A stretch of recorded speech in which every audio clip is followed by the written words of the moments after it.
My dad used to love it when I would play that on the piano, The Unreachable Star. Yep.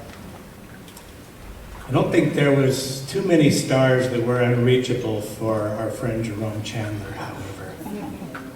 He was a star in a lot of the plays that have been mounted here at the theaters in Mount Vernon. So welcome everyone to this celebration of an incredible life and the loves of Jerome Chandler. First of all, I would like to invite you to take a peek at where the exits are, just in case we need them. And I'd also like to ask you to silence your cell phones, please. We do that before every Mass at St. Benedict's, where I sing, asking people to silence their cell phones. Part of our tech age, right?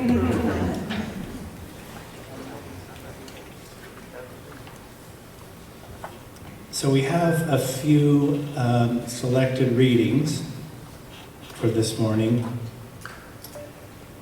And you're dealing with a Catholic priest, so there's got to be something from the scriptures.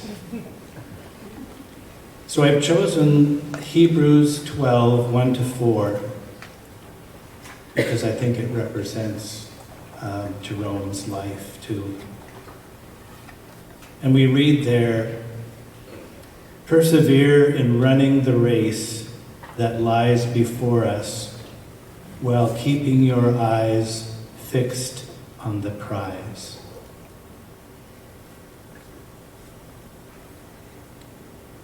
Jerome has discovered the prize.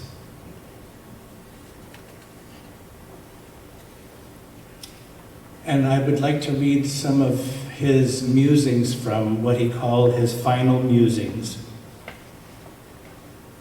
So he writes, "Now that I am rounding out the 9th decade of my life, the natural question is to ask, how many decades or fractions of decades do I have left? And when that inevitable faithful day arrives, what will be foremost on my mind? Will it be fear?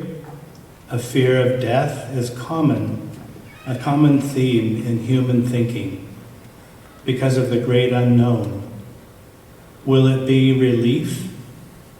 I hope my death will not be so painful that relief is all I seek. Will it be peace? Sometimes the strength of suffering and the pain of remedy, is so overwhelming that the knowledge that is ending brings relief and peace. For me, I hope it is anticipation. I think death is life's greatest adventure. Has all this business of leading a good life, loving Jesus and your neighbor like him, been some kind of ecclesiastical propaganda? Boy, is that Jerome. Ecclesiastical propaganda. Not sure about that, Jerome, even as a priest. Have we been foolish in giving to the poor and missing out on that vacation in Bermuda? What happens when faith ends and knowledge takes over? Is there something after this, or just a dark void? We give our lives to find out. And then he writes, "There was a hymn at the cathedral last Sunday that ended with these words, 'And when we must from life departure take, may gently fall asleep with thee awake.' My thoughts entirely," he writes.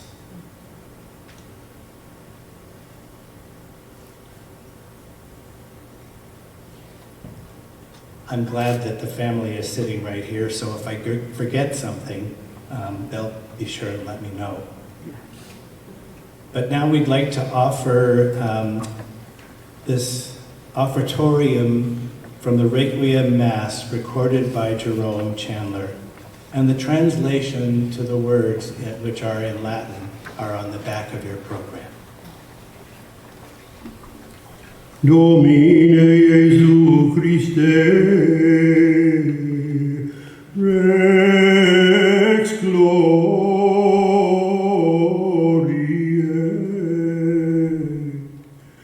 libera animas omnium fidelium defunctorum, de penis inferi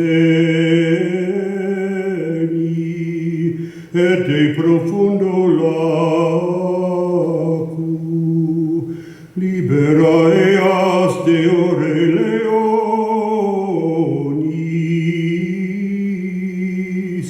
ne absorbeare eas tartarus, ne candor in obscurum,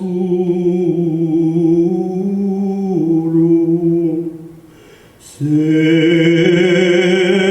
signifer sanctus Michael, represented eas in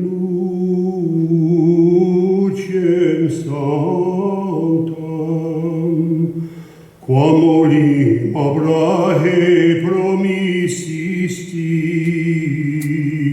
et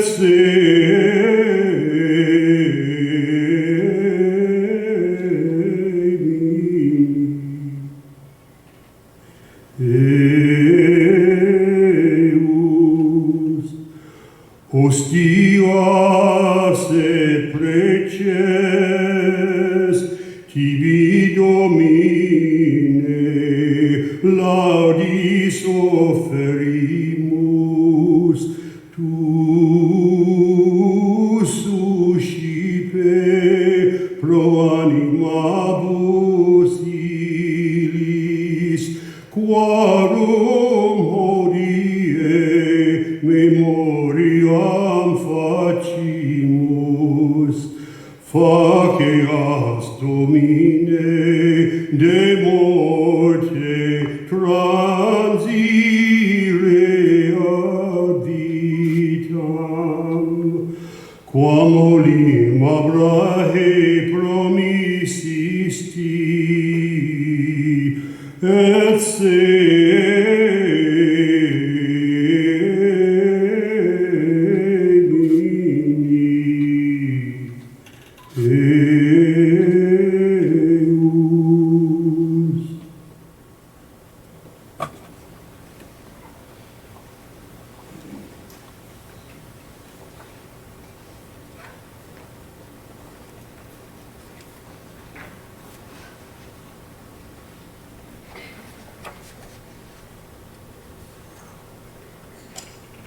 And Paul, I'd like to invite you forward for your reflections.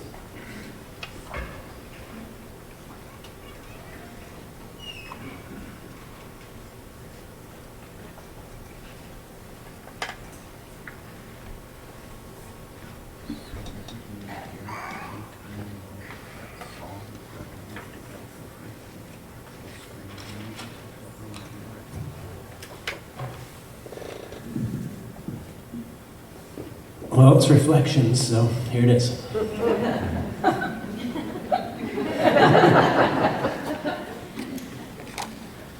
We're all going to die. From the moment we're born, we're dying. But we're also living. So that really is the conflict, isn't it? That's the question. How do we do both at the same time? This duality it's really a conundrum only to us who are self-aware. And maybe that's because being here, we are still aware of our spark of the infinite, of belonging to something greater that maybe this brief time that we're on this planet, here together, we're experiencing separateness. We're experiencing being apart from the whole from which we came and which we will return to.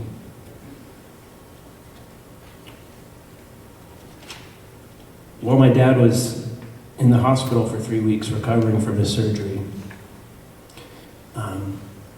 I had some good conversations with him. I was able to visit, but also some long conversations with my mom sitting there. And he was, towards the end of that experience in the hospital, somewhere between realms.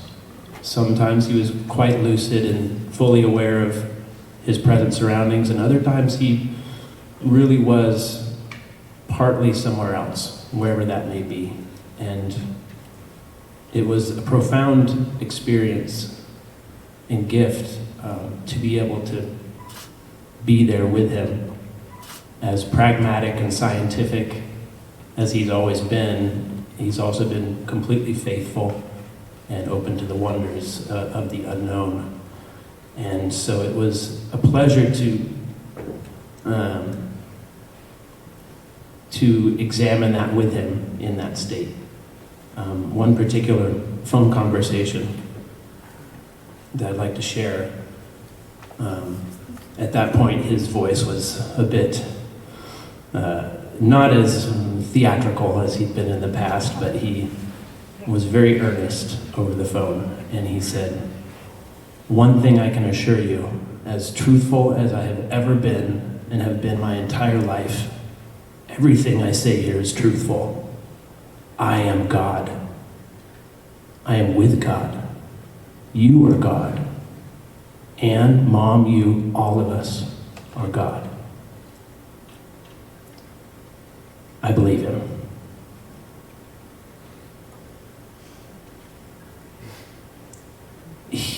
Jerome lived as an example to all of us. That spark of the infinite that we all can return to. He was the example of what that is in the world.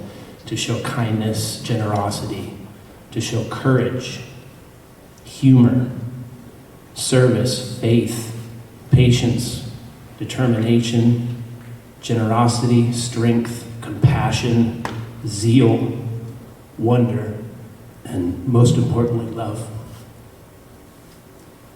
When I was about 10 or 11, I wanted to use the radial arm saw in his shop. And if you know what a radial arm saw is, it's big. And it's big saw blade, very sharp. And rather than say, "No, you're too young to use it," he said, "Okay." So we got the piece of wood and he showed me where to put it and how to turn the saw on and how to reach up and grab the saw and pull it forward and cut the wood. And once he was sure I knew how to do it properly, he set me loose. I still have all my fingers. Some people say my dad taught me everything, and I don't think that's true. I think he taught me once how to be self-sufficient in learning. He taught me the process of learning. That's what he did with every student in his classroom. He taught people how to learn. And I think I said at one point to my sister that Dad was fearless, and she said, "No, he was courageous." And there's a big difference between being fearless and being courageous. And I think he taught me that. I think he taught a lot of us that.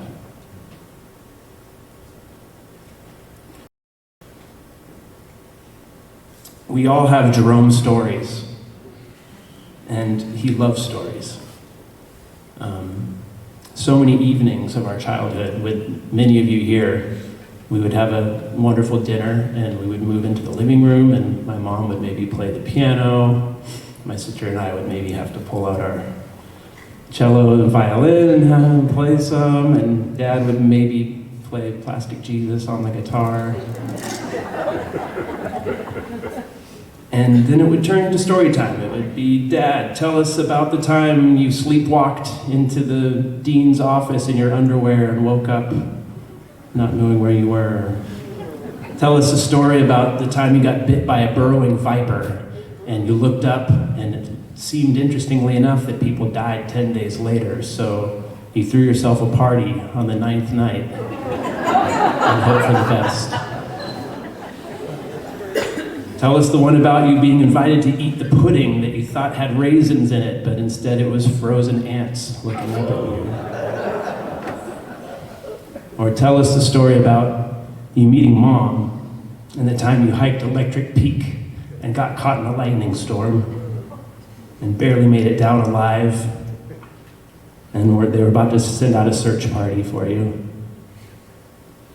Or the story about you and Mom as newlyweds in New York at a tiny apartment, and you smoking your pipe indoors and Mom choking on it, and you deciding to take your whole box of hand-carved pipes and tobacco and march it over to the building incinerator, throw it down the chute, and never smoke again.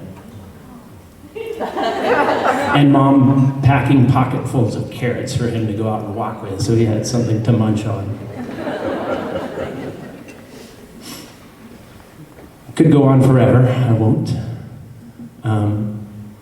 But stories are what keep memories alive. When a person is no longer here with us, the stories hold more weight and they have more value. They become the thread and the connection that still we get to hold on to. So I'm sure you all have Jerome stories.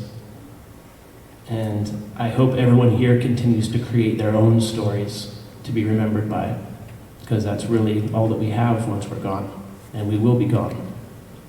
But not truly gone, we'll be together. So we invite everyone who has something to share. We have microphones, and we'd love to hear what you have to say. Thank you.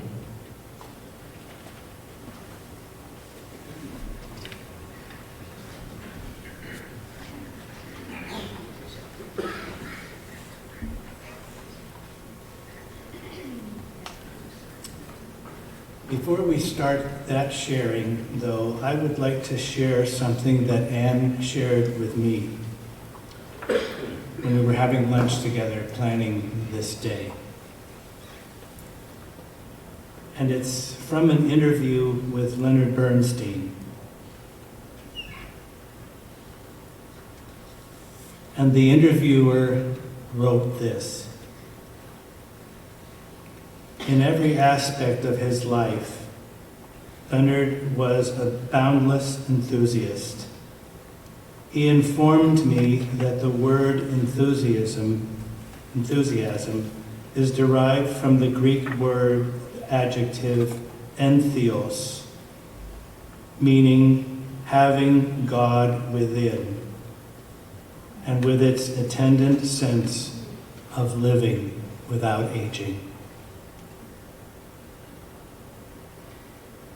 Our friend Jerome had God within.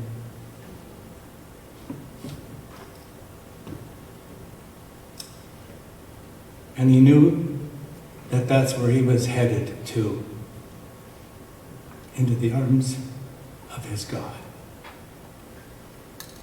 Thank you, Jerome. And now, as Paul said, if those of you who have a story that you would like to share, if you could come to one of the microphones at the end of the aisles, we would just love to hear what you have to say.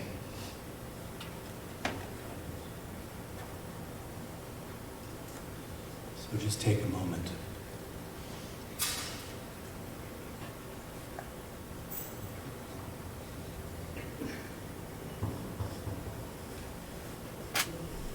Welcome. This. Is this on? Hi, my name is Bonnie Killian. It used to be Bonnie Etter when I was in Jerome's class at Earth Science class, I believe it was, at college here. And it's so perfect that this is a stage that he's being honored in, because the whole world was a stage. And especially the classroom. You know, he was just a force to be reckoned with.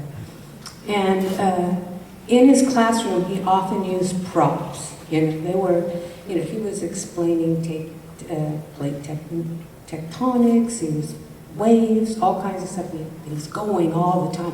And he just never stood there and lectured. He just moved everywhere. And this one day, he had props over on this side, something swinging back and forth. I think it had to do with the waves. And then he had a cart over here with books kind of stacked up like they were about ready to fall. And he was going from one side to the other side, back and forth and explaining. And we were just enraptured with his teaching. And then he stopped right in the middle of a squat with his hands out like this, and he said, "I ripped my pants." and we just kind of giggled, And then he stood up, and he looked at the clock, because it was just early in the class. He said, "You paid for an hour, you're getting an hour." So we went right back to doing his demonstration, and then he turned around to write something on the board, and sure enough, there was a rip in his pants, which we all laughed at, and he totally ignored with a big hearty laugh, and turned right around, went back again, doing more of his demonstration. He'd turn around, write something on the board, rip was bigger. And we just loved it, because that was just so Jerome. And 1 minute before class, he looks up at the clock and he goes, "I'm going to let you go a minute early. I need to call my wife, have her bring me some pants." And that was the end of that particular day, except that all the students were like, we were really grateful for that, because if you cancel a class 10 minutes in, everybody that's in a class or in education knows that it sets things back. And he really believed that teaching was really his students learning, and like Paul said, learning how to learn. That was his gift to us. And I think every student that ever had a class of his took that away from him. So anyway, we talked about it, because we talked about teachers, and he was a good one to talk about because there were so many stories. And we went back and talked about it, and we thought, he needs an award for that, because these are just little things in life, but they mean so much, So we put together an award. I think we called it the, oh gosh, let me think of it. It's out there. It's out there. The quickest reaction to disaster award.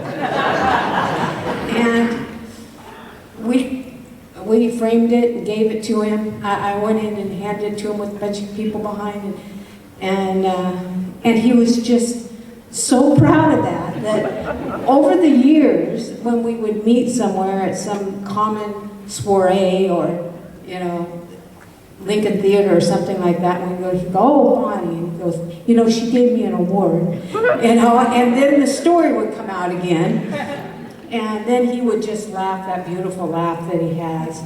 And I wanted to share that with you, because I wanted you to know that.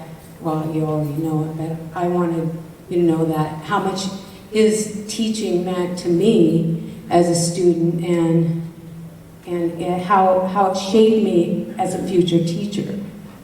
So anyway, thank you, and Jerome, you did it again.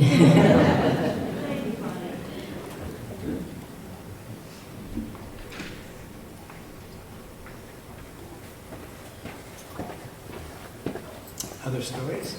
Thank you.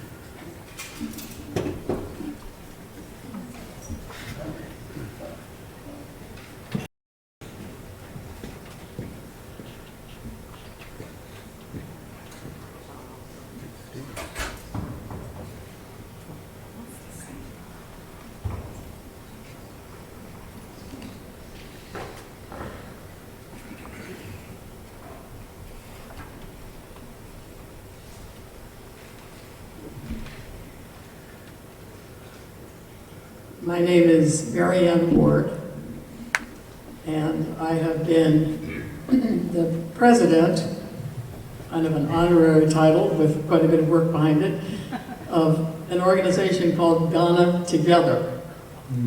You may know that Jerome not only shared his science here at Skagit Valley College, where I was fortunate to be a paraprofessional librarian working with him for a few years, but he also shared his science in a much more broad way.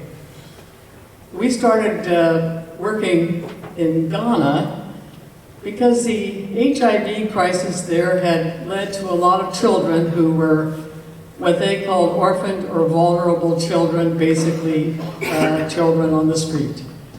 And we kind of got to know a man there who helped us to do some work with them. Well, Jerome visited several times, and he realized that Ghana was a country that was working so hard trying to develop its education in a modern way.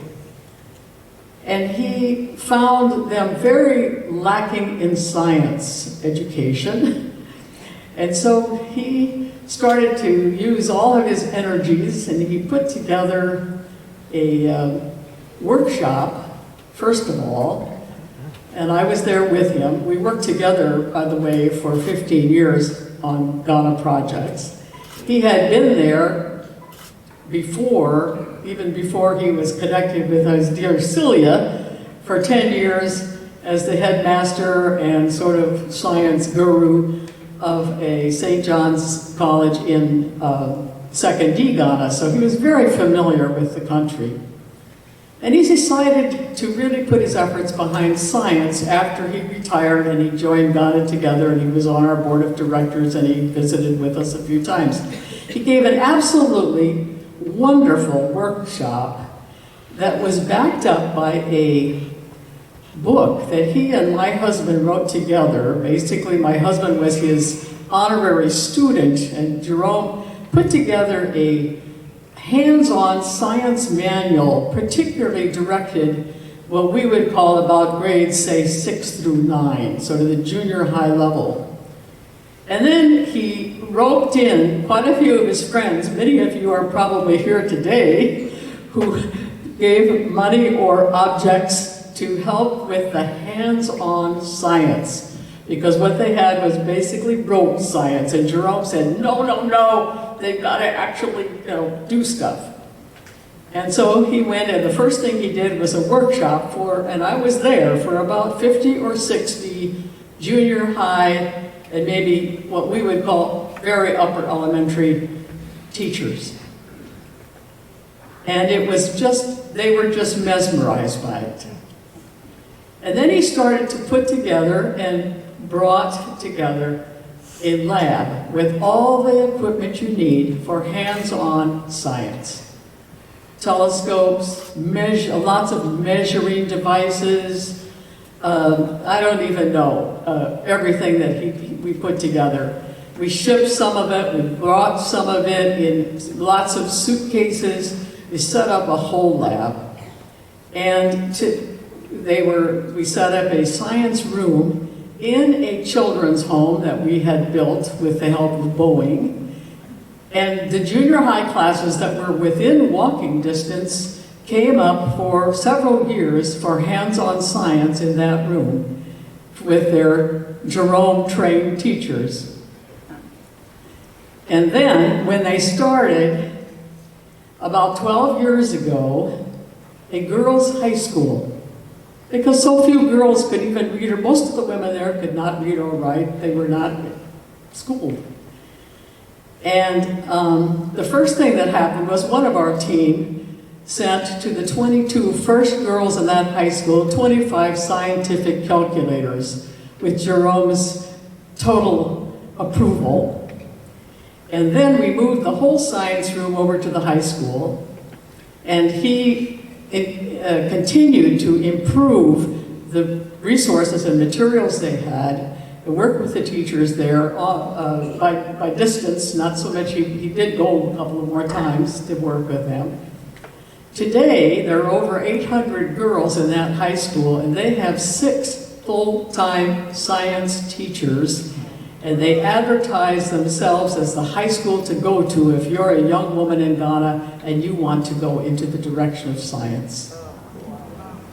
So it was a wonderful achievement. And then I have to tell you a funny little story, because this is so, Jerome and I had such a wonderful friendship, and I always said I really had to keep an eye on him because he had signing authority with me on our account, and you never know, the bank and all that stuff. But we were over in Ghana with a team of people, and he and my husband, Rich, who was unable to be here today, they decided to leave the group and take about a 10-day tour of northern Ghana and see all these things. Well, as you know, Jerome had a false leg situation, right? So he took 2 false legs with him, including the one he had on, because he was so afraid, being that far from home, if he lost it, what in the heck would he do? So when they went on this big trip, he decided, well, I don't need 2 extras. So what did he do? He took that leg and he put it into my suitcase. And in the leg, he put one of his very favorite Ghanaian objects, a bottle of apateshi, which makes whiskey look like Coca-Cola. I did not know this was in my suitcase. He did not tell me it was in, he was going to give me this gift. I got to the airport in Amsterdam, and of course they said, "Ma'am, have you packed your own bag?" "Yes." "For sure?" "Yes." Well, then they told me what they found, and I think they were amazed because I was standing there just laughing my head off. I said, "Well, I'm sorry, if you need to keep it." They said, "No, go ahead, just take it." But I have the most wonderful memories of this wonderful man. I think of him almost as a brother. We worked together almost weekly or every couple of weeks for 15 years on projects in the country of Ghana. So, and I thank his family for being so welcoming to me, all the visits in his man cave, and Celia put up with it. So, thank you so much.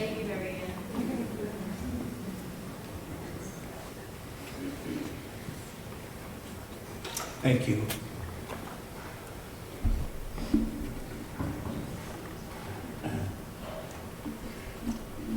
My name's Stephen, and I have worked in the theater community of our community for a long time. And Jerome is just incredibly, and he would obviously, we talk about his leg and maybe pirates and things like Pirates of Penzance, where he would put his all into that. But what Jerome was a great woodworker. And what so much of our acting community, when we do a play, you come in late to build the scenery, and Jerome would always come and just be there and do whatever you want. But one of the biggest things he did for the acting community in our scenery, and most people don't know this because I'm probably the only one, is that when actors on opening night come on, they get very excited and lots of adrenaline. And they slam through your set, and they blow the doors off the set. And you're standing there. And Jerome literally put every door on a set in this valley, and never one blew off. Everything he did was done so well, and he did it so good. And the actors and the community here don't realize that we didn't get the thrill of watching doors go off the set. Jerome installed them all.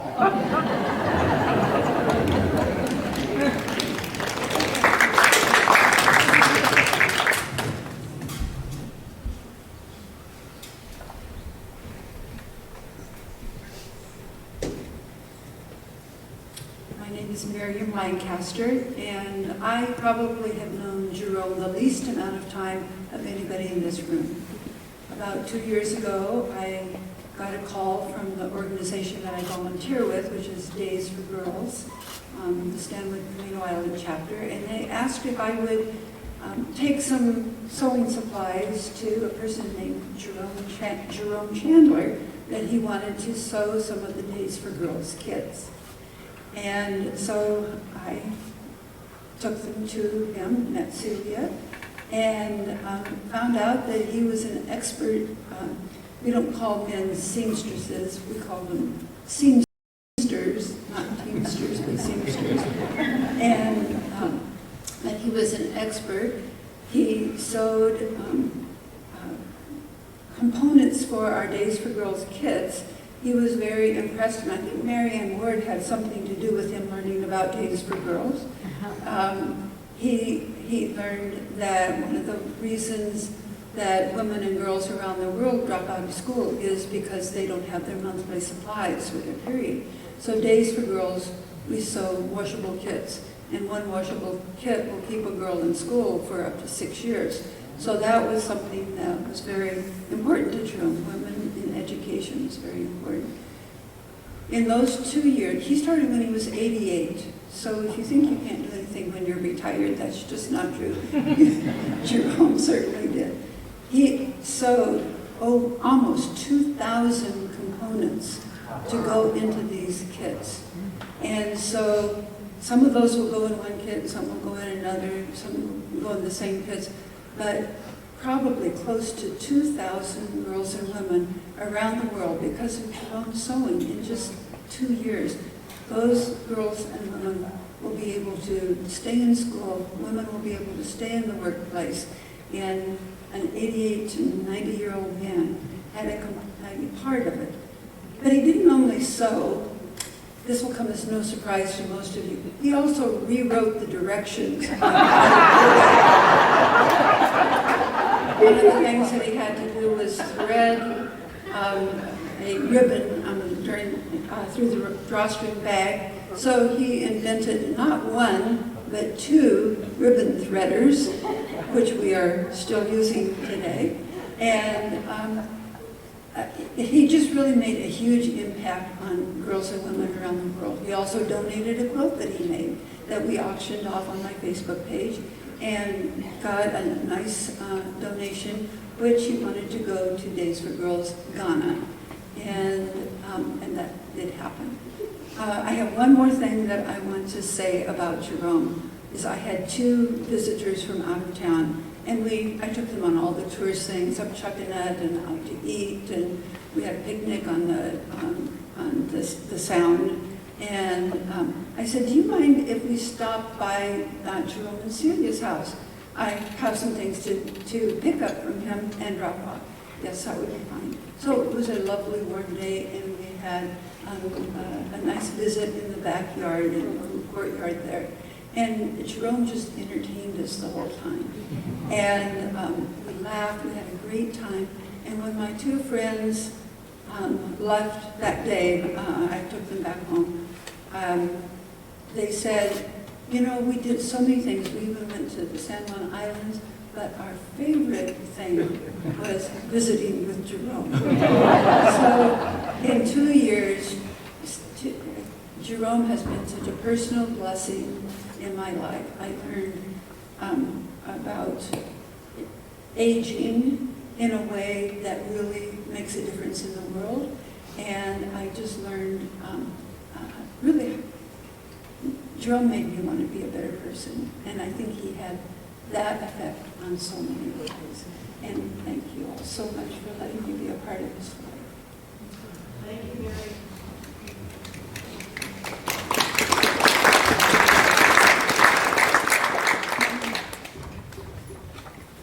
You know, I was Jerome's priest for 6 years, and most of this is just totally new.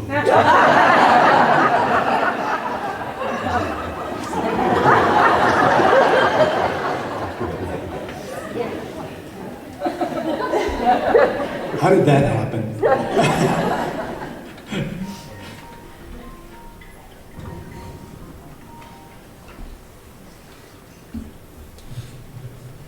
Hello, my name is Vandy DeMaster, and I'm the director for Alta Theater up in Alger. And I have the privilege of directing Jerome in Anapomanta. And seriously, it was a privilege of my lifetime. He was 83 years old when he took that role.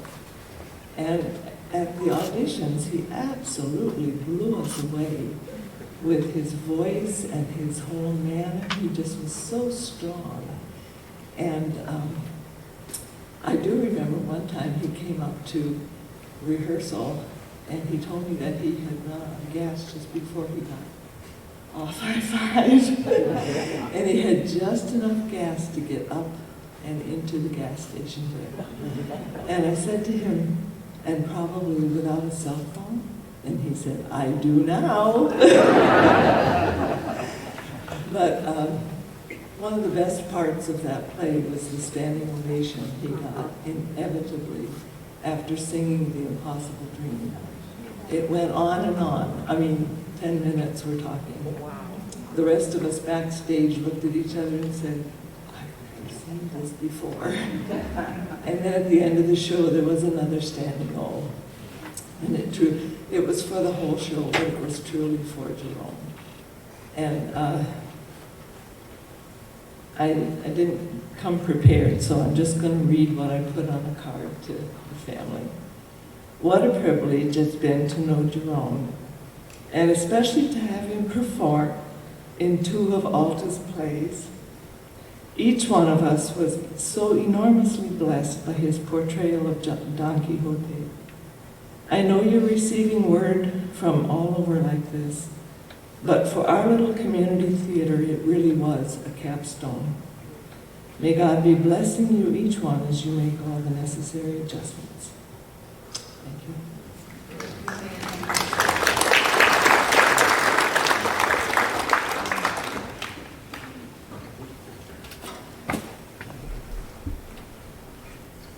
Hi, this is John Schmidt and Connie from Tacoma.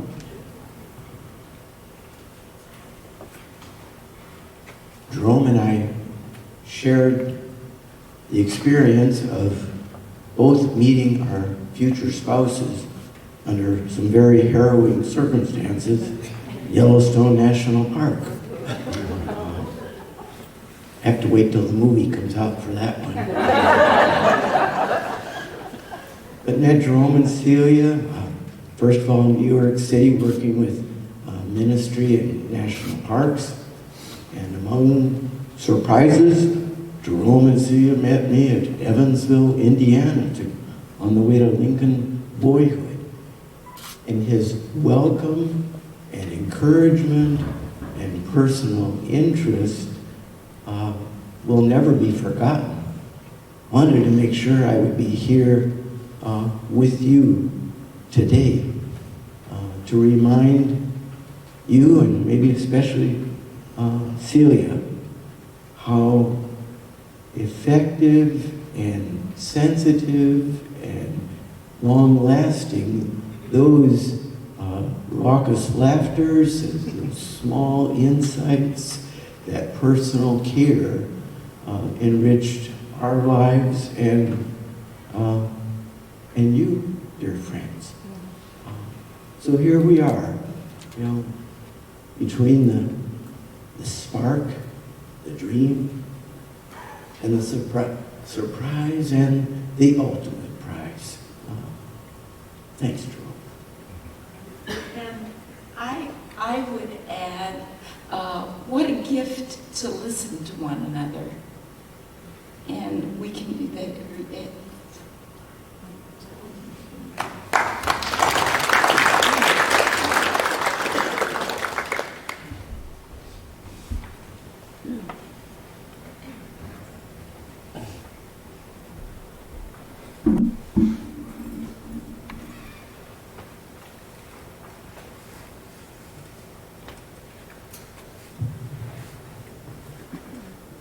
I'm Harry Weldon, and I have played some different roles in this community over a period of time.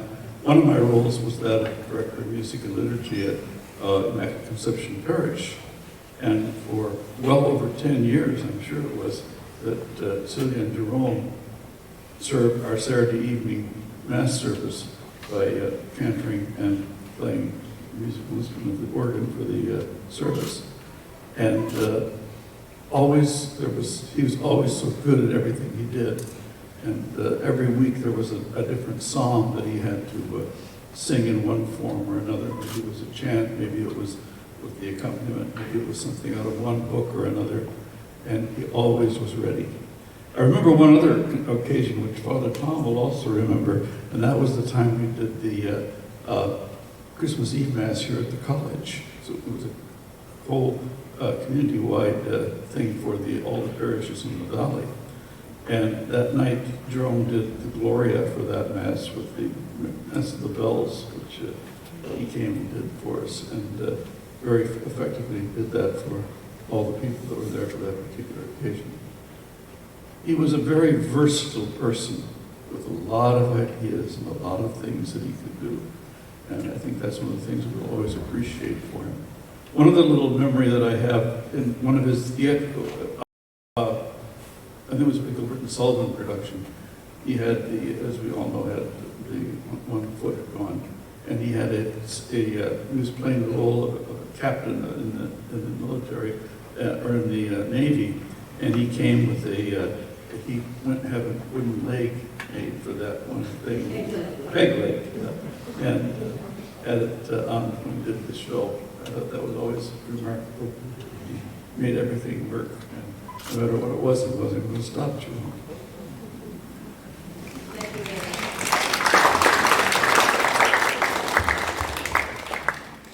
Thank you, Harry. You know, most people think that the pastor in a parish runs the parish. Well, I could not have been pastor and run that parish without people like Harry Weldon. Thank you again, Harry.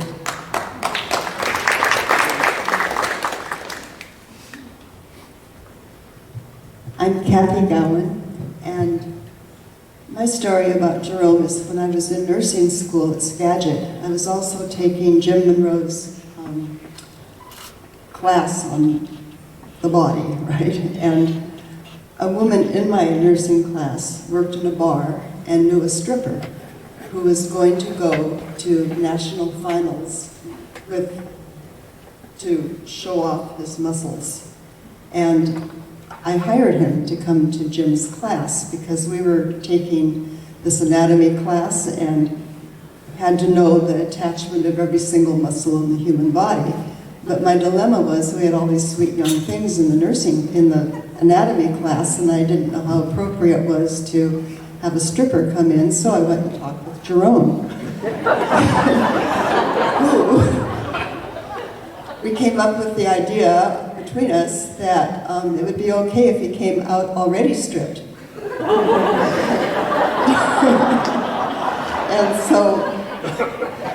And the way the whole classroom was set up, there was a large scientific kind of table with lecture behind, and there was a door behind it with a secret passageway, so to speak, to things in the back. Well, this man comes out in his jockstrap and a boombox that's about the age where he sets it on the table and jumps up and does his dance. And Jerome brought his class over to watch it too.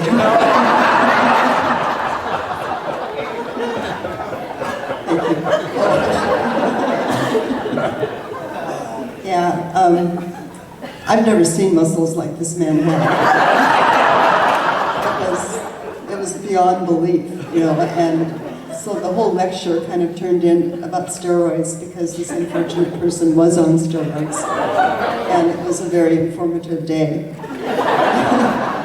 And then Jerome also, when my husband was dying, came to our home and was really helpful. You know, I just love all of you.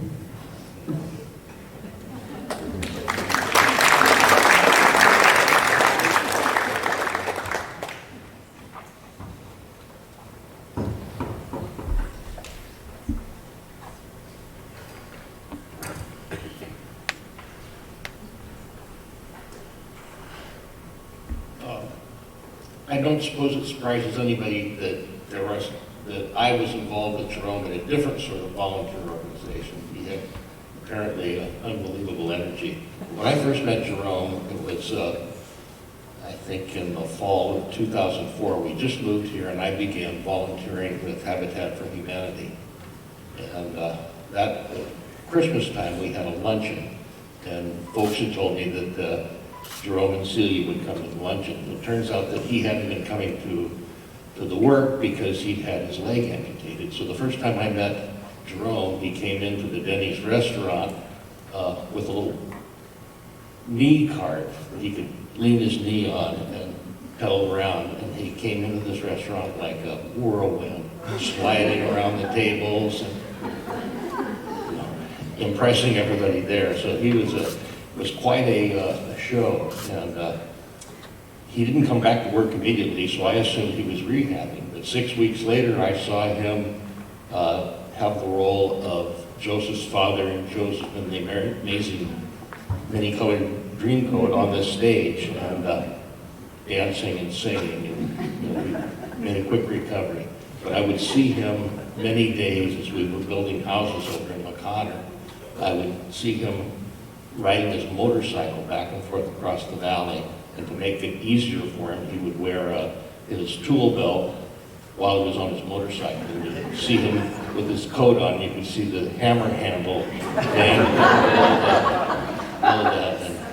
And although people talk about all the really great things Jerome did, and Habitat for Humanity has a wonderful mission, but the truth is that the people who work as volunteers there do it because it's so darn much fun. And believe me, Jerome added to that fun as well. He was a great guy to work with. Thank you.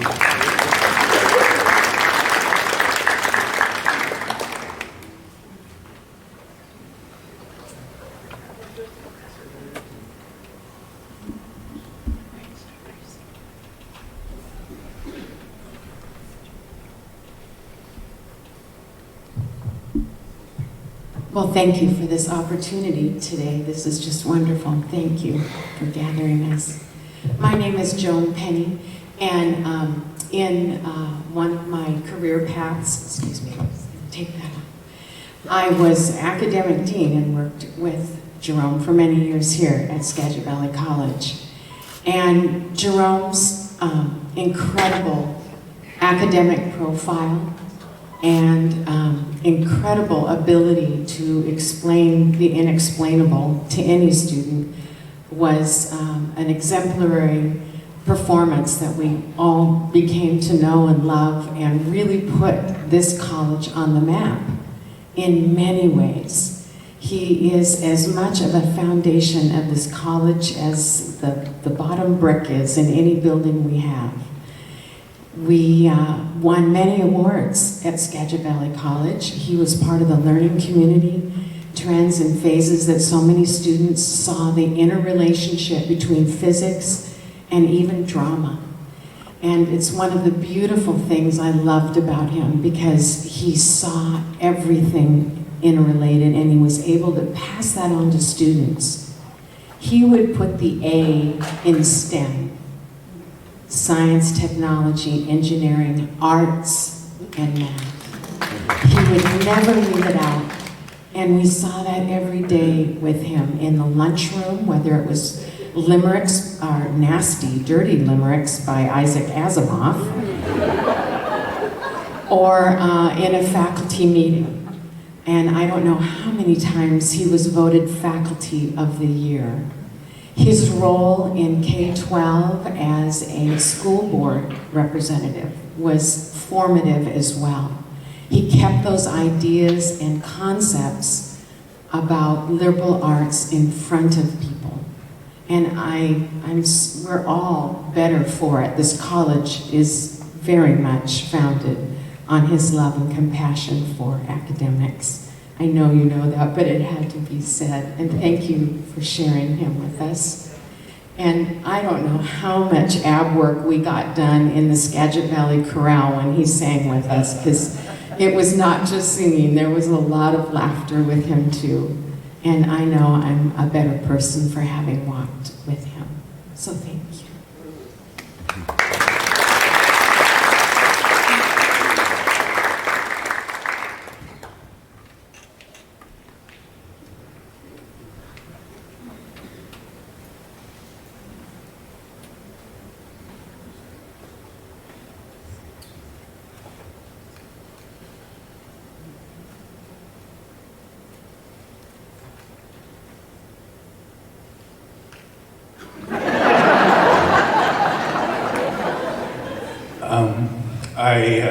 My name's Damon Morris, and I had the privilege of knowing Jerome for a very long time. I graduated from Skagit Valley College in '89, and I took every class I could. Every class. If you've taken a class from Jerome, you know about the bowling ball, which he would show that you have faith in physics.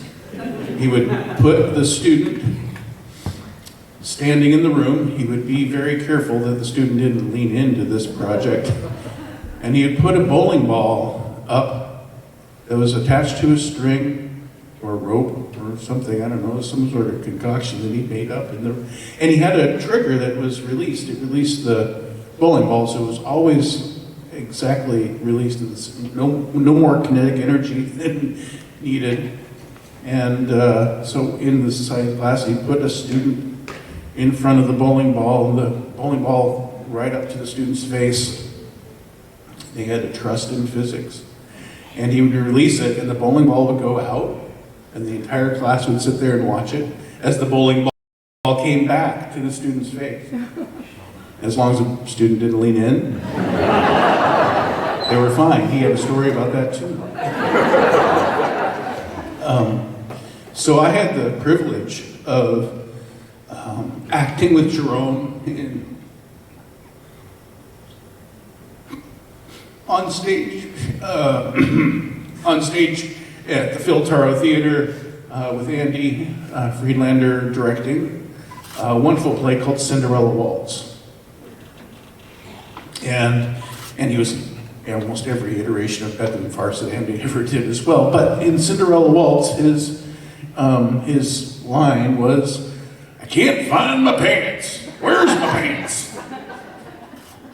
And he was the the father of Cinderella, and it's a wonderful play, and he was so funny. He always brought down the theater.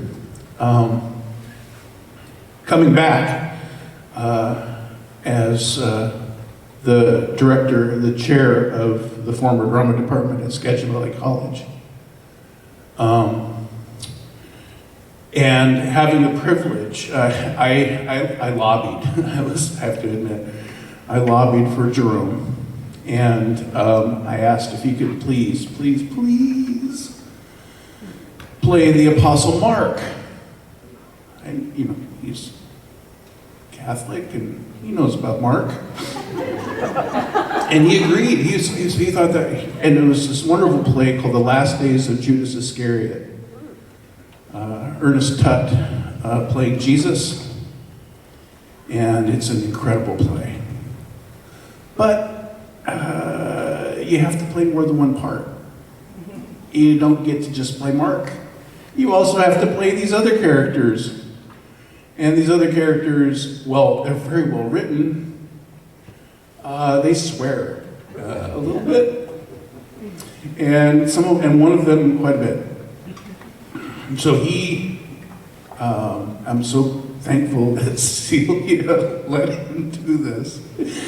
But he read it, and he thought about it. I'm sure he prayed about it, and he came back to me and he said, "I love this play. This is an incredible play," and it is. The Last Days of Judas Iscariot is just an amazing piece of work. He said, "David, I wouldn't swear for anyone else."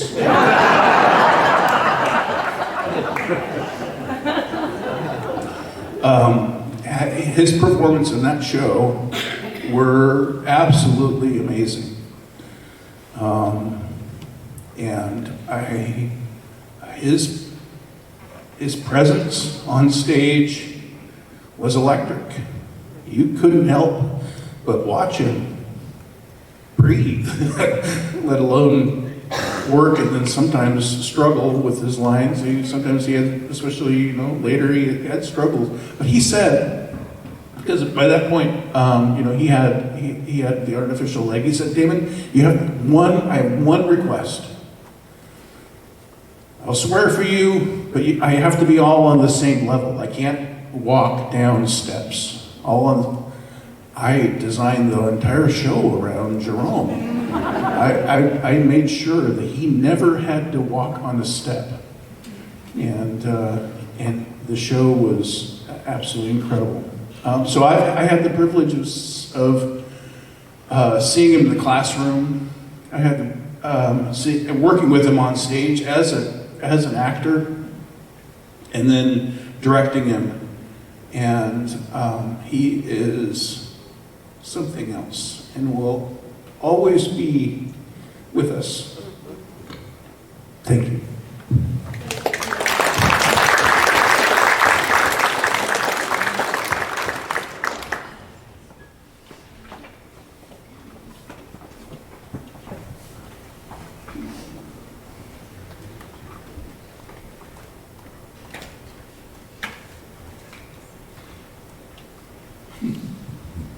Hello, everybody. Oh, what a wonderful group of people here. I'm Rhea Peth. I'm kind of up here just as a representative of Theater Arts Guild. And over the years, as you probably know, Jerome has been in many of the TAG productions. I met him in 1999 during Cinderella at the Lincoln Theater, which was very magical. And then shared the stage here. I think the last show that I recall doing with him was Mary Poppins, which was great. And just as a thank you from TAG, we have a former president, Harold Page, here, and Bruce Wilders, who started Theater Arts Guild. I know he really wanted to be here today. He has great stories. One in particular that I wouldn't do it justice telling all of it myself, but it was a night in the middle of a show, which I don't remember which one, that the lights went out. Harold, do you know that one? Aladdin. People know. If you were there, you got to experience this. That in the middle of the show, the lights go out, like the power went out. And see, I don't even know the story because I wasn't there, but the story goes, I think, the flashlight came on and it was magic. It's way better told on our Theater Arts Guild website, which I tried to pull up, but I have horrible service in here. So if you get a chance, look that up. The little article was written about Jerome by Bruce Wilders, and I think you would really enjoy that. I just think, he impacted so many lives in so many ways, and the way he impacted hundreds, thousands of lives was on the stage. And through the magic that you can create, bringing something to life that is kind of an escape from the reality of day to day, and to see the smiles that he brought to people, that's the true magic of theater. And for so many of us here, that's our passion, and he inspired that, and we're all just very thankful. So from TAG to Jerome and his family, thank you for the magic.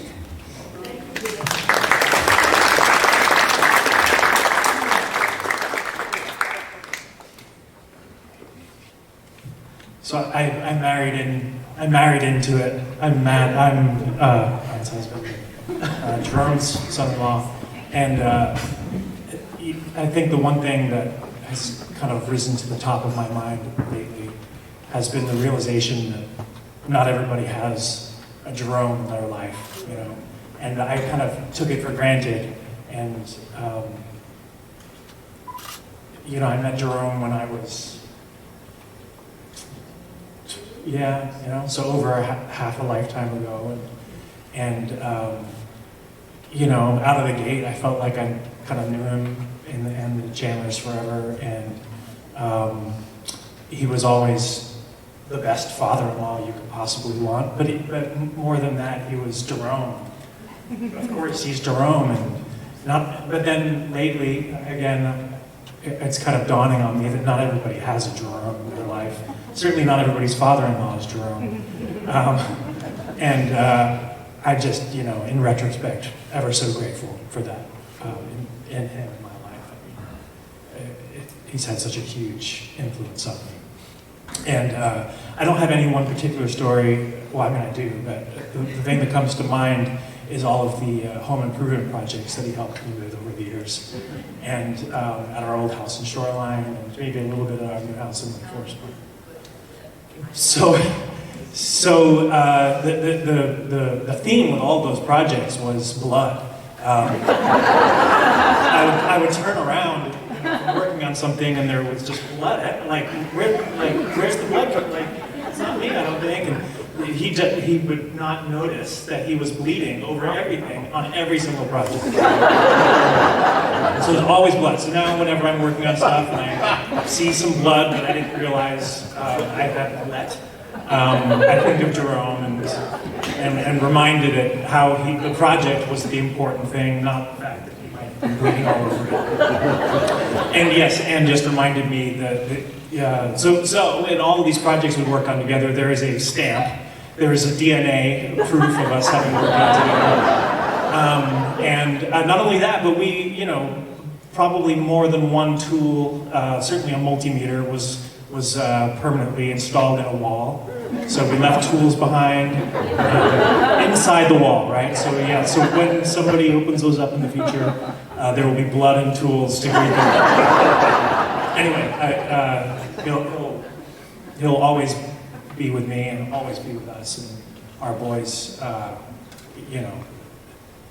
There's so much Jerome in them, and he was a huge, and always will be a huge part of their lives as well. So it's hard to believe that he's gone, but he'll always be with us.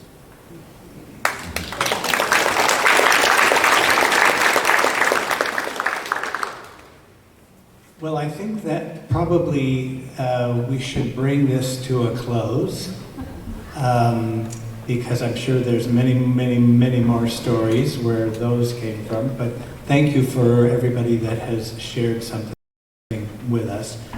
And just to let you know that there's a reception in the lobby afterwards. So please come and tell even more stories. Welcome. Thank you. Thank you, John. You are welcome.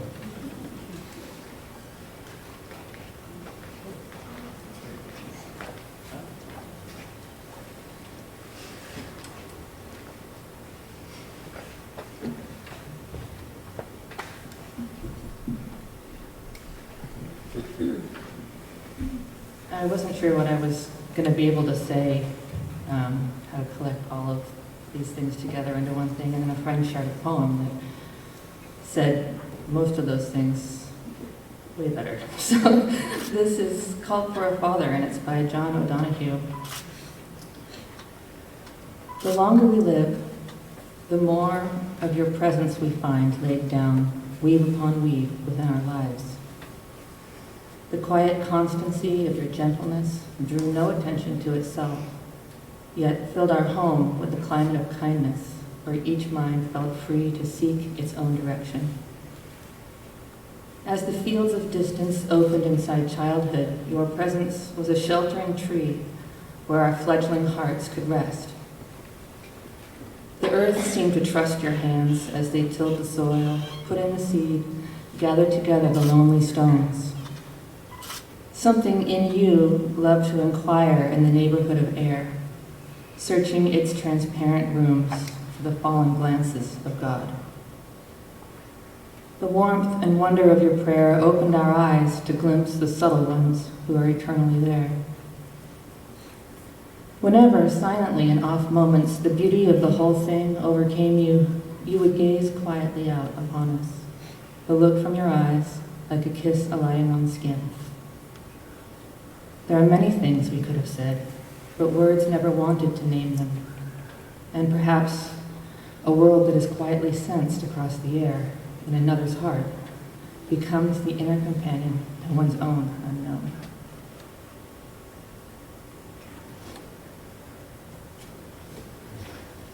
And then there was the not-so-quiet side of Dad, the always singing side, in the shower, in the car, in the mall, oh God, Dad, no. In the hospital, and any time he had a song for the subject at hand. So when the weather would turn, or the drizzle would set some of us complaining, he'd get a twinkle in his eye and say, "Ah, rain," and start singing this song. I was always equal parts annoyed at his contrary attitude and marveling at his ability to not just resign himself to the rain, but actually enjoy it. I listened to this song a lot in the weeks Dad was in the hospital, and I heard something I'd previously missed. They sang, "Don't disturb me. Come, never come. Come, never come. Come to me, beautiful rain."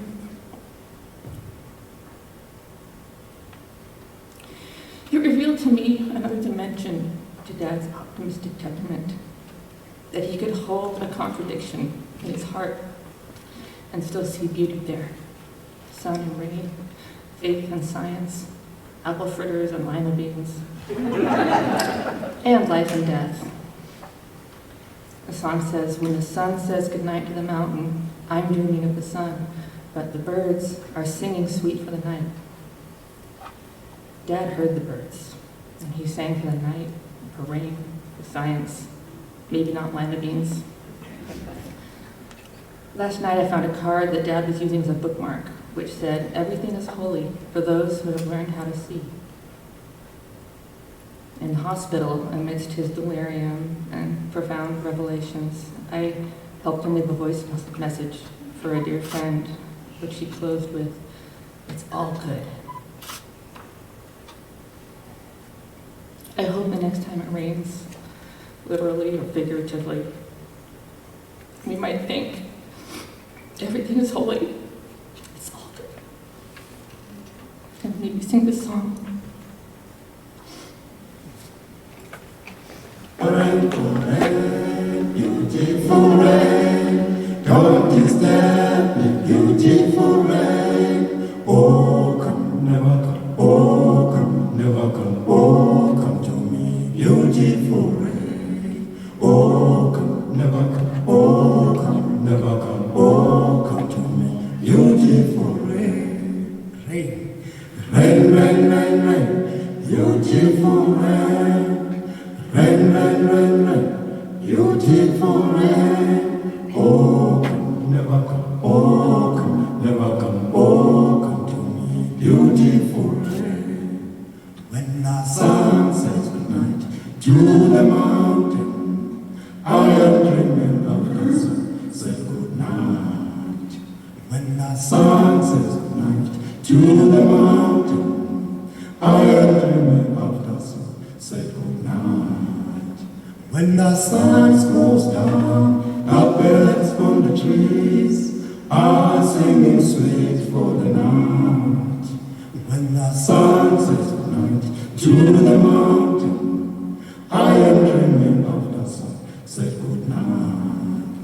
When the sun goes down, the birds on the trees are singing sweet for the night. When the sun says goodnight to the mountain, I am dreaming of the sun, say goodnight. When the sun goes down, the birds on the trees are singing sweet for the night. When the sun says goodnight to the mountain, I am dreaming of the sun, say goodnight. Rain, rain, rain, rain, rain, beautiful rain. Rain, rain, rain, rain, beautiful rain. Oh, come, never come, oh, never come, oh, come to me, beautiful rain.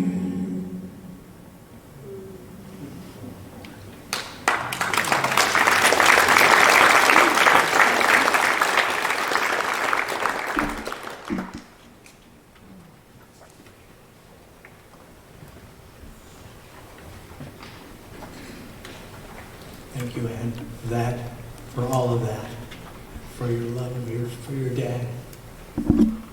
We'll remember that when it starts to rain, right? Thank you, everybody. Now to the reception.